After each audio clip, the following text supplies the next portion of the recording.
जिस बंदे को जैसे जैसे टाइम मिलेगा वैसे वैसे हर बंदा अपना कवर करता चला जाएगा। अच्छा जी, अभी लॉग एड जब अनाउंस नहीं हुआ था 3 जुलाई को, जब डेट आई, तो उससे पहले हम पढ़ रहे थे, मैं हम बेयर एक्ट्स को रीड आउट किया करते थे। अली अख्तर, आप म्यूट कर लें 1 मिनट के लिए प्लीज। जी, तो हम यार म्यूट कर लें ना प्लीज, आमिर खान और अली अख्तर। सर आप सबके म्यूट कर दें। यहाँ पे है, हाँ यहाँ पे ऑप्शन है, यहाँ पे भी है। ठीक है जी, अब हो गया म्यूट। अच्छा, मैं अर्ज आप लोगों को ये कर रहा था कि जो हमारी रूटीन थी वो ये थी कि हम बेयर एक्ट्स को रीड आउट करते थे। अच्छा जी, बेयर एक्ट्स को रीड आउट करने का जो सबसे बड़ा फायदा ये है, मैं आप लोगों को बहुत बार डिस्कस कर चुका हूँ, कि जब भी आप एग्जामिनर आपसे क्वेश्चन के अंदर क्वेश्चन करता है, तो वो जिस भी एंगल से क्वेश्चन बना ले, आप लोग उस चीज से डिस्टर्ब नहीं होते। बेयर एक्ट का सबसे बड़ा फायदा ये है कि क्वेश्चन उस सेक्शन या आर्टिकल से रिलेटेड जिस अंदाज से भी आ जाए आप उसको मैनेज कर लेते हैं। जबकि जब आपने रट्टा लगाया हुआ होता है अगर जस्ट एमसीक्यूज को, तो अगर एग्जामिनर उससे इधर उधर थोड़ा सा हो जाए, उनसे हट के कुछ सवाल आ जाए, तो आप परेशान हो जाते हैं कि यार ये तो मैंने पढ़ा ही नहीं था। अच्छा, फिर जो सक्सेस रेशियो है बेसिकली, जो मैंने 1.5 साल में देखी है, सबसे आई थिंक गालबन तकरीबन 1.5 साल हो गया है, मैंने ही बेयर एक्ट्स की तरफ गालबन जो है वो सब लोगों की, आप लोगों की तवज्जो, आप तो नहीं मतलब आप लोगों से जो पहले थे उनकी तवज्जो इस चीज को फाइंड आउट करके, जब रीजंस निकाली हर बंदे से पूछ के, कि बहुत सारे लोग हमारे साथ जुड़ते हैं कि यार आपके साथ क्या रीजन बनी, आप क्यों फेल हुए, तो जो मोस्ट प्रोबेबली जो चीज हमारे सामने आई वो ये थी कि जस्ट एमसीक्यूज को देखते रहे, बेयर एक्ट्स को देखा नहीं या टेक्स्ट बुक्स को नहीं देखा।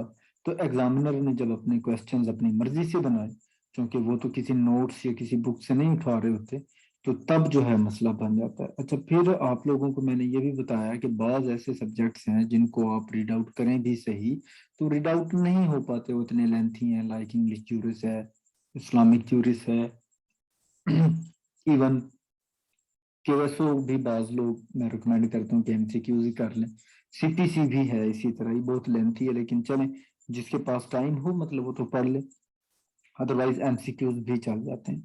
तो ये है, बाकी हम बेरेक्ट्स को रीड कर रहे थे। अभी आप लोगों के पास चूंकि टाइम बहुत अच्छा आ गया, 24 को पेपर है, अभी एग्जैक्ट आज गालबन 1 महीना आप लोगों के पास है। आप लोग सिलेबस बहुत शॉर्ट है, इंतहाई शॉर्ट है।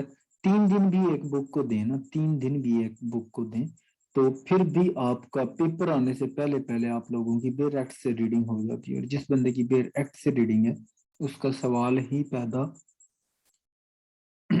सॉरी, सवाल ही पैदा नहीं होता कि उसका लॉग एट फेल हो जाए। और लॉग एट इंशाल्लाह ताला किसी भी इंसान का जो भी यहाँ पे हमारे साथ जुड़ा हुआ है, मुझे अल्लाह पाक की बात पे बड़ा भरोसा है कि किसी का भी लॉग एट जो है वो फेल नहीं होगा इंशाल्लाह ताला। बाकी अब तक यहाँ तक किसी को कोई सवाल, किसी को कोई चीज समझ में ना आई हो, ताकि हम आगे बढ़ सकें।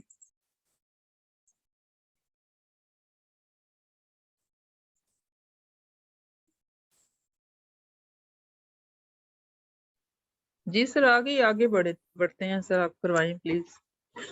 ओके, क्यूएसओ की बुक्स निकाल लें आप लोग। जी बिल्कुल सर, निकाली हुई हैं आप प्लीज। आर्टिकल 59 हमने शुरू करना है जी, opinion of third person when relevant. अच्छा जी, बेसिकली हमने देखा कि हेयर से एविडेंस जो है उसकी कोई एविडेंशियरी वैल्यू एज सच नहीं होती। इसी तरह हम अब देखेंगे कि जो ओपिनियन है थर्ड पर्सन की क्यूएसओ के अंदर, क्या ये एडमिसिबल है या नहीं है। अगर है तो किन सूरतों में है, अगर नहीं है तो किन सूरतों में वो नहीं है, और ये किस हद तक जरूरी है, किस हद तक ये एक्सेप्टेबल है और किस हद तक नहीं है। आर्टिकल 59, यहाँ से हम शुरू करेंगे इसको। जी ये मैंने निकाल लिया 59।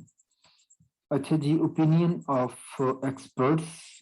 When the court has to form an opinion upon a point of foreign law or of science or art or as to identity of handwriting or finger impressions, the opinions upon that point of persons specially skilled in such foreign law, science or art, or in questions as to identity of handwriting or finger impressions are relevant facts। ठीक होगी जी। Such persons are called experts। अच्छा जी, experts यहाँ पे वो बंदे हैं जो कि अपनी फील्ड के माहिर लोग हैं। ठीक हो गया जी। अपनी फील्ड के जो माहिर लोग हैं वो कहलाएंगे जी एक्सपर्ट्स। फॉर एग्जांपल एक बंदा है जिसको फॉरेन लॉज के ऊपर बड़ी ग्रिप हासिल है, वो उसके अंदर एक्सपर्ट है। एक बंदा है वो फिंगर इंप्रेशंस जो है उनको बड़े अच्छे से रीड आउट कर लेता है, उनको चेक कर लेता है, उसका उस चीज के ऊपर अबूर हासिल है, तो उस चीज का एक्सपर्ट है। अच्छा, जब जो कोर्ट के अंदर जज बैठा हुआ होता है, ये अब एक जज जो है वो जरूरी नहीं है कि उसकी जो एक ग्रिप है वो हर चीज के ऊपर हो। जरूरी नहीं है कि वो फॉरेन लॉज को जानता हो या उसकी ग्रिप उनके ऊपर हो, या वो जो है जो इस तरह की मतलब चीजें हैं जैसे हैंड राइटिंग है या फिंगर इम्प्रेशंस हैं, ठीक हो गया जी, ये साइंस है। तो इस तरह की जो चीजें हैं उसके ऊपर उसका एक एक्सपर्ट होना जरूरी नहीं और ना ही होते हैं। तो ऐसी सूरत में जब भी ऐसा कोई क्वेश्चन रेज होता है फॉरेन लॉ से रिलेटेड या कोई साइंस से रिलेटेड, या कोई जब कोई हैंड राइटिंग पहचान करनी हो,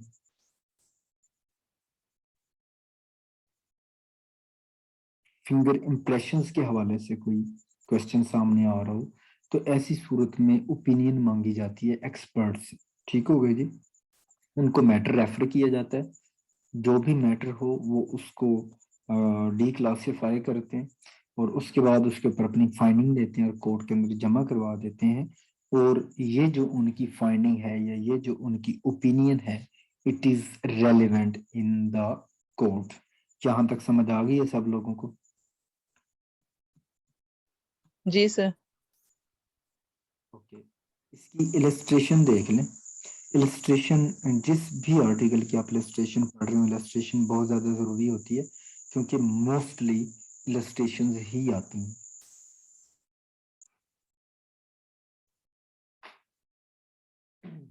इलस्ट्रेशन ए है, the question is whether the death of A was caused by poison.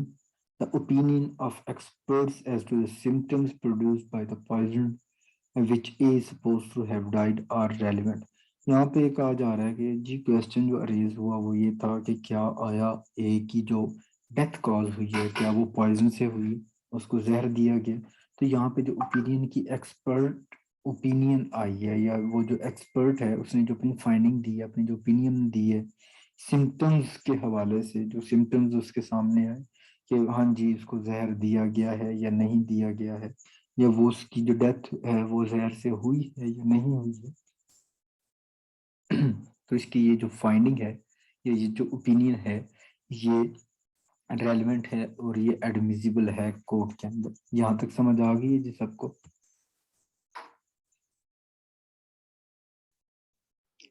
जी बिल्कुल सर। अच्छा जी, यहाँ पे आर्टिकल 60 है, facts bearing upon opinions of experts. Facts not otherwise relevant or relevant if they support or inconsistent with the opinions of experts when such opinion are relevant।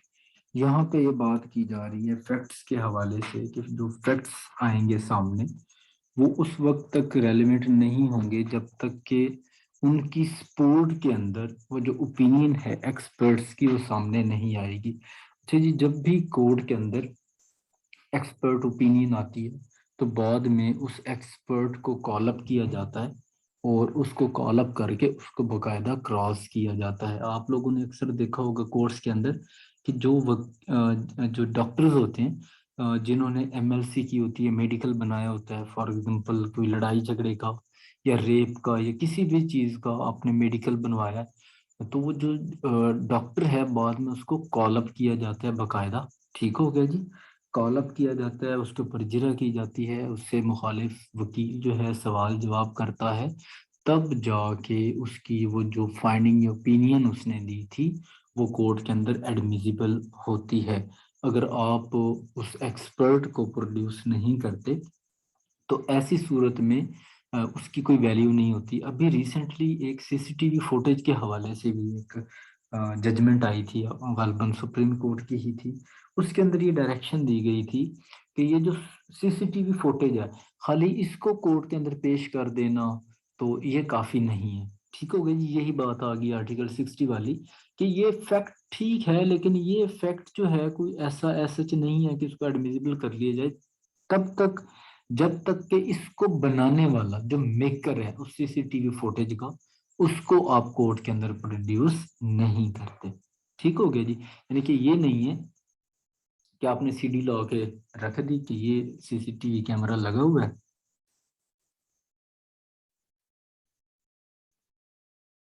Sorry, कि ये CCTV camera लगा हुआ है, इसकी ये footage है, उस बंदे ने ये काम किया है। ये तब तक नहीं चलेगा जब तक जो उसको मेकर है, जो वहां पे वो सिक्योरिटी इंचार्ज है या जो भी सीसीटीवी को कंट्रोल कर रहा है, वो खुद आके जो है उसको फिर आगे फर्दर उसके ऊपर जो है क्रॉस उसको नहीं किया जाता। इसकी इलस्ट्रेशन है, the question is weather he was poisoned by a certain poison. The fact that other persons who were poisoned by that poison exhibited certain symptoms which experts affirm or deny to be symptoms that poison is relevant. यहाँ पे कहा जा रहा है जी कि mister A को जो है को खास किस्म का जहर दिया गया। जो फैक्ट था वो ये था कि जो बाकी लोगों को जहर दिया गया था उनके ऊपर आया वो सिम्टम्स उस हवाले से आए थे या नहीं आए थे। तो इस हवाले से जो एक्सपर्ट की जो वो ओपिनियन या फाइंडिंग आ रही है वो उसको अगर अफर्म कर रहा है या उसको डिनाई कर रहे हैं कि हाँ जी, अगर वो एक्सपर्ट कहता है जी ठीक है वाकई इसको वही मखसूस जहर दिया गया है, या वो डिनाई करता है, तो ये जो उसकी एक ओपिनियन है उस फैक्ट के ऊपर वो जो बात कर रहा है ये कोर्ट के अंदर रेलिवेंट होगी। बी है जी, the question is whether an obstruction to a harbor is caused by a certain sea wall. The fact that other harbors similarly situated in other respects, but where there were no such sea walls began to be obstructed at about the same time is relevant. Facts के हवाले से basically यहाँ पे बात की जा रही है, ओपिनियन ऑफ एक्सपर्ट के हवाले से बात की जा रही है कि जब भी जो भी फैक्ट्स हैं, जो भी एक्सपर्ट्स ओपिनियंस दे रहे हैं या वो अपनी फाइंडिंग्स दे रहे हैं वो उसको या सपोर्ट कर रहे हैं या उसको वो डिनाई कर रहे हैं, तो ऐसी सूरत में वो कोर्ट के अंदर रेलिवेंट होगा। उनके ऊपर बाकायदा बाद में उनको एज अ गवाह ही समझ लें आप ट्रीट किया जाता है, उनके ऊपर फिर बाद में क्रॉस भी किया जाता है। 61 opinion as to handwriting when relevant. अब हैंड राइटिंग के ऊपर अक्सर कोर्ट्स के अंदर झगड़े हो जाते हैं, फेक डॉक्यूमेंट्स तैयार करके और वो ले आते हैं। जैसा कि एक बड़ा मशहूर केस था ये जो पानामा पेपर्स के हवाले से था, और इसके अंदर जब सुप्रीम कोर्ट के अंदर केस चल रहा था नवाज शरीफ और मरियम साहिबा के ऊपर, तो मरियम साहिबा ओवर स्मार्ट तो डेफिनेटली वो बनती ही बनती हैं। तो इन्होंने एक ऐसा फॉन्ट, यानी कि इन्होंने प्रूव ये करना था कि ये प्रॉपर्टी जो है हमने 2006 में फलां जगह से पैसा आया, ये उसका सबूत है, हमने यहाँ से पैसा लिया तो यहाँ से ये हमने प्रॉपर्टी खरीदी। अब वो जो फॉन्ट जिसके अंदर टाइप किया गया उस एग्रीमेंट को या उस लेटर को, वो जो फॉन्ट है वो ऑफिशियली आया ही गालबन 2007 के अंदर था और ये नीचे डाल रहे हैं 2006 के अंदर। तो ये बड़े चोर हों या छोटे चोर हों, सब के सब ही हेरा फेरी करते हैं और हेरा फेरी करने के मास्टर होते हैं, ठीक हो गए जी। लेकिन फिर फंसते तो डेफिनेटली लोग हैं ही हैं।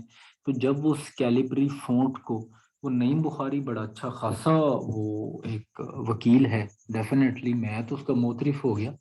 तो जैसे वो उस केस को लेके चला तो बाद में जब वो कैलिब्री फॉन्ट की बात सामने आई कि उसका ऑफिशियल यूज 2007 में हुआ, तो ये 2006 में इन्होंने डीड कैसे बना ली। तो बात करने का मकसद ये था कि कोर्ट्स के अंदर इतनी बेईमानी चलती है झूठे जो एक डीड्स हैं वो बना ली जाती हैं। तो ऐसी सूरत में हैंड राइटिंग को जज करना, उसके बाद सिग्नेचर्स को जज करना कि आया वाकई हैं या नहीं है, ये उसी बंदे के हैं या नहीं है, ये बहुत ज़रूरी होता है। तो ऐसी सूरत में जो एक्सपर्ट्स हैं उनकी ओपिनियन ली जाती है, और ये ओपिनियन जो है ये रेलेवेंट होती है। ठीक हो गई जी, समझ आ गई है?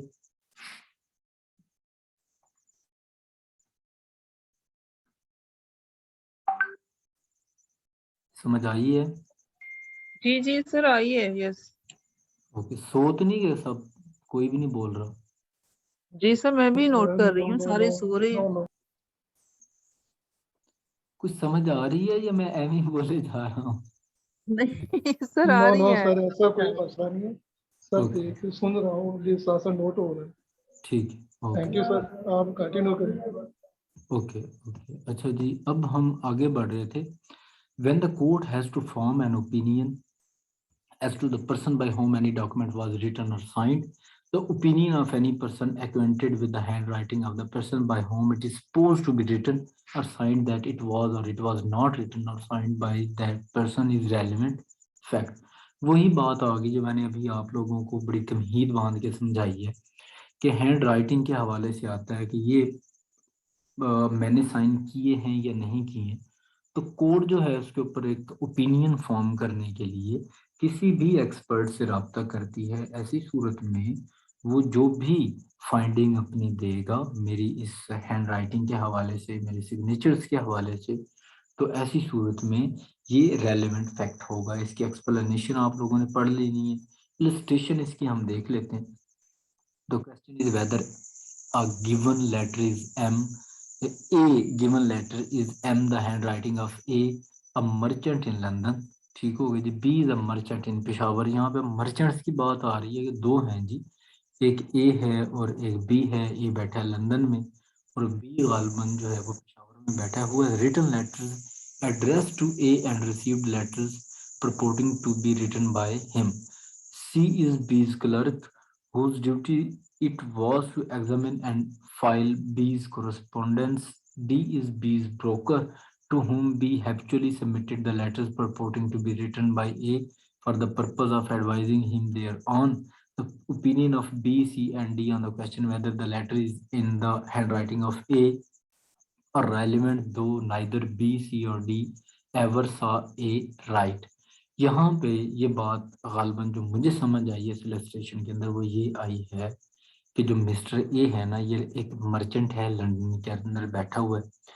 उसकी जो लेन देन चलता है, पेशावर के अंदर एक बंदा बैठा हुआ है, उसका कारोबार उसके साथ चलता है बी के साथ। ठीक हो गया जी। अब एक तीसरा बंदा भी यहाँ पे है जो सी है, वो बी का क्लर्क है। ठीक हो गया, जो उसकी ड्यूटी है कि जितनी भी फाइल्स हैं बी की, जितने लेटर्स आते हैं, जितनी चीजें हैं, जितने अकाउंट्स हैं, जितनी चीजें हैंड रिटन शेप में उसके पास आती हैं वो उसको देखता है। ठीक हो गया जी।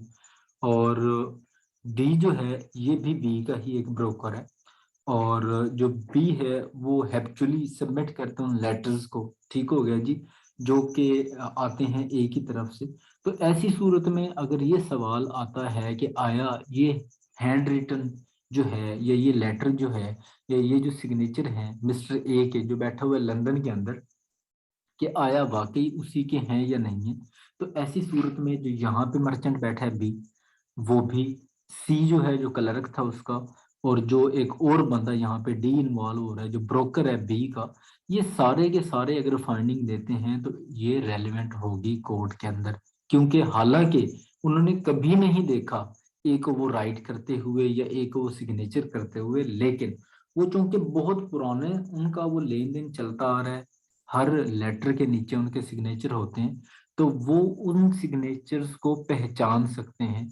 वो उन सिग्नेचर को एक आम बंदे की बानिस्बत ज्यादा अच्छे से उनको वो आइडेंटिफाई कर सकते हैं। ऐसी सूरत में ये जो 3 से 4 लोग जुड़े हुए हैं बी के साथ, जो पेशावर वाला मर्चेंट है उसके साथ, ये पेशावर वाला मर्चेंट खुद, उनकी जो ओपिनियन है ऐसी सूरत में या उनकी जो फाइंडिंग है वो रेलेवेंट होगी। समझ आ गई है?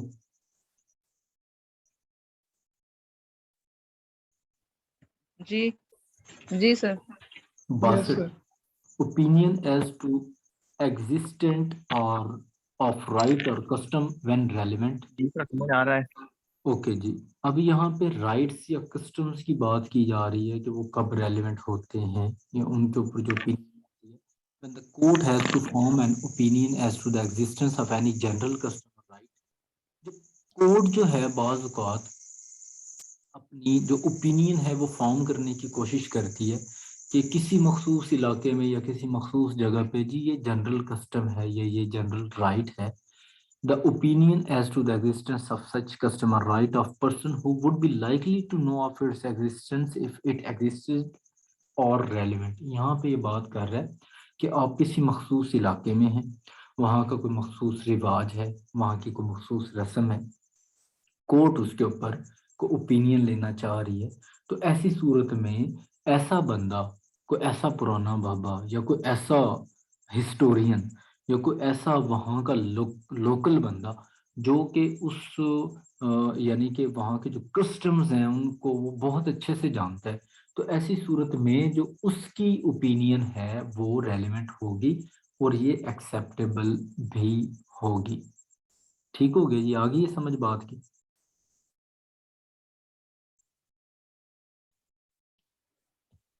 जी सर आगे चल लें।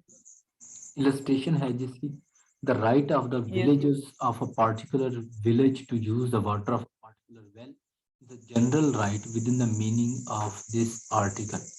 यहाँ पे वो उसने एक कुएं की बात कर दी है, ठीक हो गया जी, कि उस पानी के ऊपर वहाँ के जो गांव के बासी हैं उनका जो मखसूस वो जो गांव के बासी हैं उनको उसके ऊपर हक है। इस आर्टिकल के गोल 63 next article opinion as to usages, tenets, etc. when relevant, when the court has to form an opinion as to the usages and tenets of any body of man or family, the constitution and government of any religious or charitable foundation, or the meaning of words or terms used in particular districts or by particular classes of the people, the opinion of persons having special means of knowledge thereon the relevant। अब आप लोगों ने पहले article के अंदर 59 के अंदर एक बहुत ही अच्छी और काम की बात पढ़ी या सुनी थी, और वो थी कि एक्सपर्ट की। एक्सपर्ट कौन होता है? एक्सपर्ट का वैसे ही आप लोगों के माइंड में आए तो हम उससे सर आपका आवाज बहुत ब्रेक हो रही है। असल में ना ब्रेक हो रही है आवाज। मेरे पास शायद ना इंटरनेट का इशू है। अब आ रही है मेरी आवाज? हेलो जी सर आ रही है, आपकी आवाज आ रही है। आवाज बहुत ब्रेक हो रही है सर।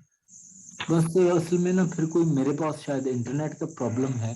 मैं यहाँ पे ये कह रहा था कि अभी हमने जब इस सारी डिस्कशन को शुरू किया आर्टिकल 59 हम देख रहे थे, और आर्टिकल 59 के अंदर हमने एक्सपर्ट का देखा था कि एक्सपर्ट कौन होता है। एक्सपर्ट मैंने आप लोगों को बताया था कि एक ऐसा बंदा जो कि अपनी फील्ड का माहिर होता है, ठीक हो गई। चाहे वो अंगूठों की लैंग्वेज जानता है वो उसका माहिर है, चाहे वो कस्टम्स को जानता है वो उसका माहिर है, हैंड राइटिंग को जानता है कोई वो उसका माहिर है, ठीक हो गया जी। हर मतलब हर फील्ड के एक्सपर्ट्स होते हैं, एक्सपर्टीज होती है हर बंदे के पास किसी ना किसी चीज की। तो यहाँ पे भी वो वही कहा जा रहा है कि ऐसे बंदे जिनके पास स्पेशल नॉलेज होगा, ठीक हो गया जी, किसी पार्टिकुलर चीज के बारे में, किसी पार्टिकुलर क्लास के बारे में, किसी पार्टिकुलर पीपल के बारे में, वो जो चीज यूज करते हैं उसके बारे में, को खास रिलीजियस जो एक चीजें होती हैं उनके हवाले से, या कोई जैसे कि चैरिटी की को फाउंडेशंस हमारे पास जैसे चलती हैं उनके हवाले से। तो ऐसी सूरत में जिसके पास भी इन चीजों के हवाले से कुछ स्पेशल नॉलेज होगा, तो ऐसी सूरत में उनकी एक्सपर्ट ओपिनियन लेने के लिए ये चीज उनको रेफर की जाएगी, और उनकी जो एक्सपर्ट ओपिनियन या उनकी जो एक फाइंडिंग आएगी उस हवाले से वो रेलेवेंट होगी, ठीक हो गई जी, वो एक्सेप्टेबल होगी कोर्ट। आगे नेक्स्ट है हमारे इस चैप्टर का आखिरी article 64 opinion on relationship when relevant। When the court has to form an opinion as to the relationship of one person to another, The opinion expressed by conduct as to the existence of such relationship of any person who, as a member of the family or otherwise, has special means of knowledge on the subject is the relevant fact.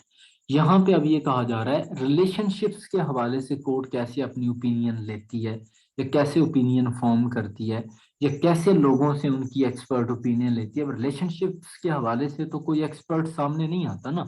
अब मैं तो ये नहीं कह सकता कि मैं शक्ल देख के बता दूंगा कि ये बाप है या ये बेटा है या ये मियाँ और ये बीवी है, ऐसा तो नहीं होता ना रिलेशनशिप्स के अंदर। तो ऐसी सूरत में अगर ये क्वेश्चन आ जाए कि इनका रिलेशन क्या है, ठीक हो गया जी, तो ऐसी सूरत में कौन आके अपनी एक्सपर्ट ओपिनियन देगा?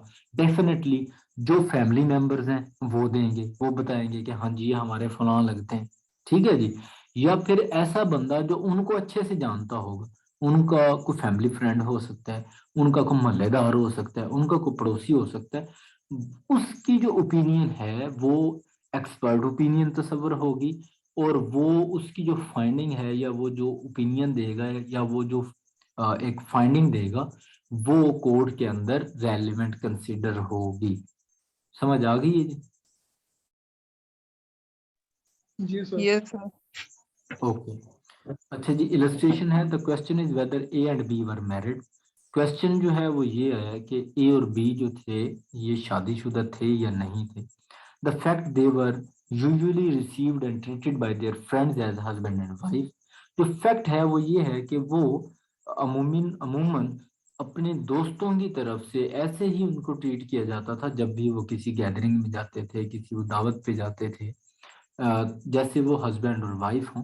इट रेलिवेंट, तो ये रेलिवेंट है, ठीक हो गया जी। ये जो चीज है ये रेलिवेंट है और ये प्रूव करती है जी कि वो मियाँ और बीवी थे। The question is illustration B. Question is whether A was the legitimate son of B.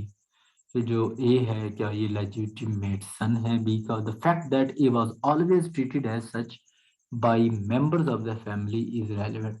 जो फैक्ट है वो ये सामने आया कि ए को हमेशा बेटा ही बना के या लेजिटिमेट एज लेजिटिमेट सन ही ट्रीट किया जाता था, तो इट इज रेलिवेंट, ठीक हो गया जी। नेक्स्ट है जी हमारे पास 65 grounds of opinion when relevant. Whenever the opinion of any living person is relevant, the grounds on which such opinion is based are also relevant.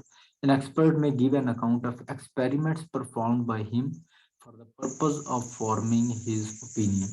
यहाँ पे ये कहा जा रहा है कि जब भी कोई ओपिनियन आती है, ठीक हो गया जी, तो लिविंग पर्सन के हवाले से ये रेलेवेंट है या वो जो ग्राउंड्स ले रहा है, जिन ग्राउंड्स की बुनियाद पे वो अपनी ओपिनियन दे रहा है, तो वो रेलेवेंट होंगे। इलस्ट्रेशन में भी वो यही बात कर रहा है जी कि एक एक्सपर्ट है, वो अपने एक्सपेरिमेंट्स के बिहाफ पे या उनके बिहाफ पे भी जो बात कर रहा होगा वो भी रेलेवेंट होगी। फॉर एग्जांपल अब कुछ चीज़ें ऐसी हैं, अब जैसे हैंड राइटिंग का है, ठीक हो गया जी, वो अपने एक्सपेरिमेंट्स या एक्सपीरियंस की मदद से ही बात कर रहा होता है कि हाँ जी मेरे मुताबिक ये बनती है या ये नहीं बनती है। अब कोई ऐसी सॉफ्टवेयर या कोई ऐसी मशीन तो अभी तक हमने नहीं देखी है कि जो स्कैन करे और बता दे। मैं भी मतलब अब आ गई हूँ, मैं लोगों के हवाले से बात कर रहा हूँ कि वो अपने एक्सपेरिमेंट्स को ही मद्देनजर रख के या उनको एक्सपर्टी उस चीज के अंदर मतलब सामने आती है। जब जैसे फॉरेन लॉज के ऊपर बाज बंदों की जो ग्रिप है, वो जब वहां पे ट्रैवल करते हैं, उनके ऊपर रिसर्च करते हैं, उनके ऊपर वो एक कंपैरेटिव एनालिसिस करते हैं, ठीक हो गया जी।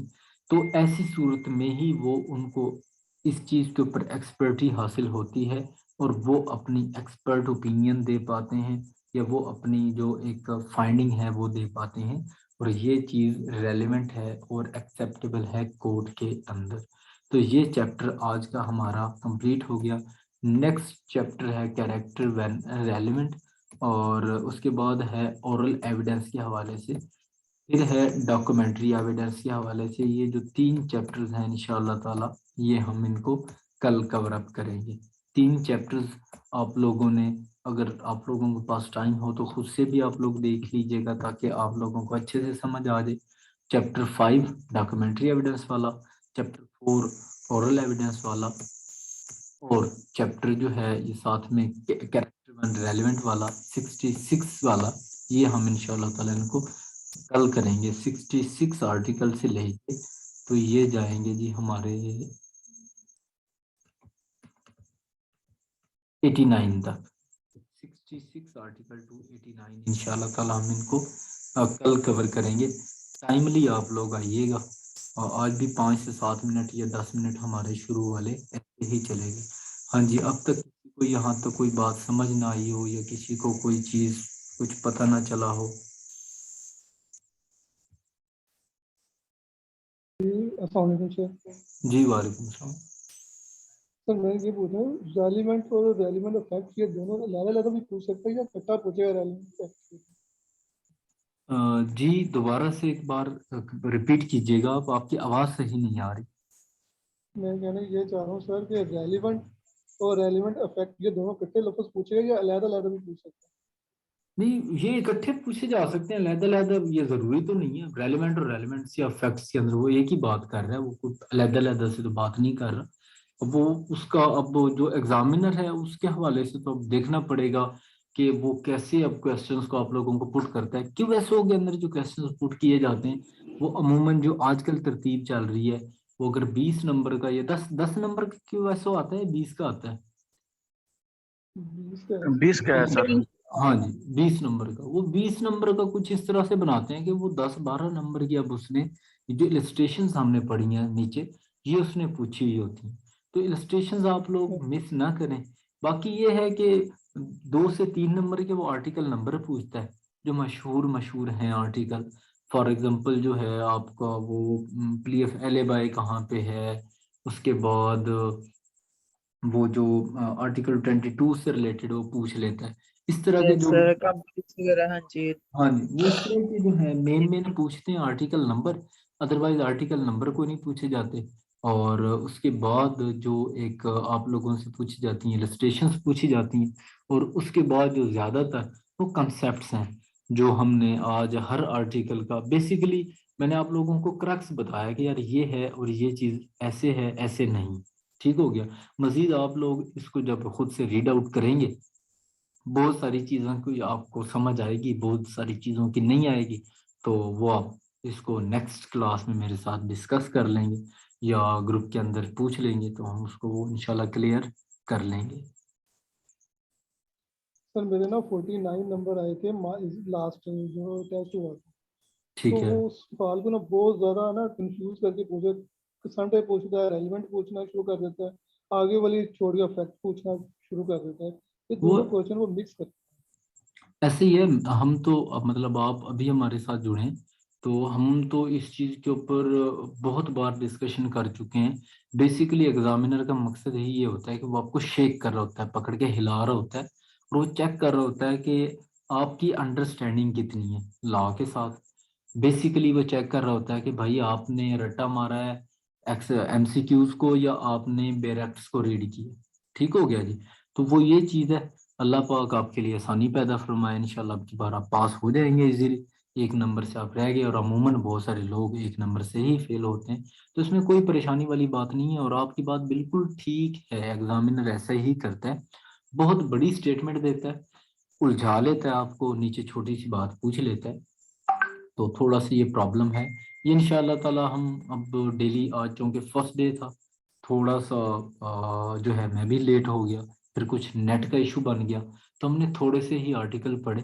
तो कल इंशाल्लाह 66 to 89 तक हम पढ़ेंगे इंशाल्लाह ताला। तो हैं। सर बहुत स्पीड, अच्छा टाइम रहा, हाँ आपने अभी टाइम भी बहुत अच्छा सोच के कि ये बहुत अच्छा टाइम है और बंदा फ्री हो जाता है नमाज वगैरह से। मैंने यही आपसे रिक्वेस्ट की थी।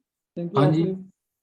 वो अभी तो बिल्कुल ऐसे ही है। आज थोड़ा सा चूंकि मुझे खुद से थोड़ा सा भी जल्दी है, तो इसलिए टाइमली ख़त्म कर रहे हैं, अदरवाइज हम 11:30 तक क्लास को इजीली लेके जाते हैं। यानी कि कल की जो हमारी क्लास होगी वो 9:45 से तकरीबन 11:30 हमें हो जाएंगे 89 को कवर करते तक।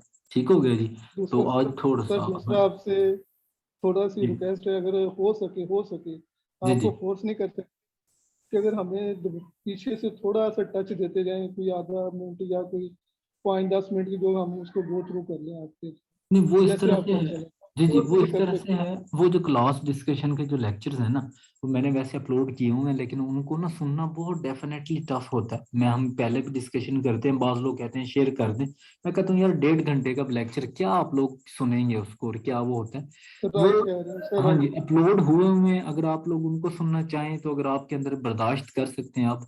अदरवाइज उसका जो बेहतर हल ये है कि आप चीज़ों को खुद से पढ़ें, पास्ट में जो चीज़ें हैं, और जिस चीज़ की समझ ना आए वो पूछ लें। ठीक हो गया जी, ये तो हो सकता है। अदरवाइज ये ओके नहीं सर। हो सकता कि मैं खुद से, मुझे क्या पता कि आपको क्या चीज़ आती है और क्या चीज़ नहीं आती। समझ रहे हैं आप सर बात कुछ भी नहीं आता, कुछ भी नहीं आता। तो आप नहीं सर, सब अभी कुछ। आपने बोला ना कि हम एक बुक को 3 दिन देंगे, जी तो जी, उसी ड्यूरेशन में ये भाई वहां से फिर रिपीट जब वो होगा वहां से थोड़ा सा रिपीट कर लेंगे इसको। हाँ जी, हाँ जी, यही यही हो जाएगा, हाँ जी। चलिए इसका करते हैं। आखिरी 1.5 मिनट बचा है, इसके बाद मीटिंग एंड हो जाएगी ऑटोमेटिकली। वो को टाइमर सेट होता है इनका 40 मिनट का, ये कुछ। यहाँ पे एक ठीक है। सवाल है दीपक देवपाल का, आप अपना सवाल पुट कर दें, मैं आपको जवाब देता हूँ। अदरवाइज अब मीटिंग एंड हो जाएगी, हमारी मुलाकात कल होगी। इंशाल्लाह ताला, इंशाल्लाह। Okay sir, thank you.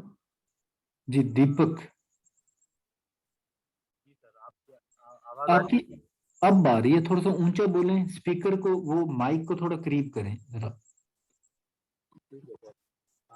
अब ये है कि 5-20 मिनट में आपको डिस्कशन थोड़ा सा इस तरीके से ऑर्गेनाइज करते हैं कि जैसी क्लास हो दीपक, आपकी ना, आपकी आवाज हमें बिल्कुल नहीं आ रही है, आपका माइक का मसला है। आप मुझे पर्सनल इनबॉक्स कर दें, मैं आपको वहां पे एंटरटेन कर देता हूँ। तो बाकी आप लोगों के लिए आज अल्लाह हाफिज। इंशाल्लाह कल हम मुलाकात होगी 66 आर्टिकल टू 89। और कल मैं आप लोगों को टेस्ट भी शेयर कर दूंगा, मिक्स टेक्स्ट है, मैंने बना लिया है। कल इंशाल्लाह ताला मैं वो भी शेयर कर दूंगा। तो कल हमारी क्लास 9:45 पे होगी इंशाल्लाह। See you soon. Okay sir, अल्लाह हाफिज, थैंक यू, अल्लाह हाफिज। बाय। थैंक यू सर, अल्लाह हाफिज। अल्लाह हाफिज। दीपक आप मुझे मैसेज कर दें प्लीज। अल्लाह हाफिज।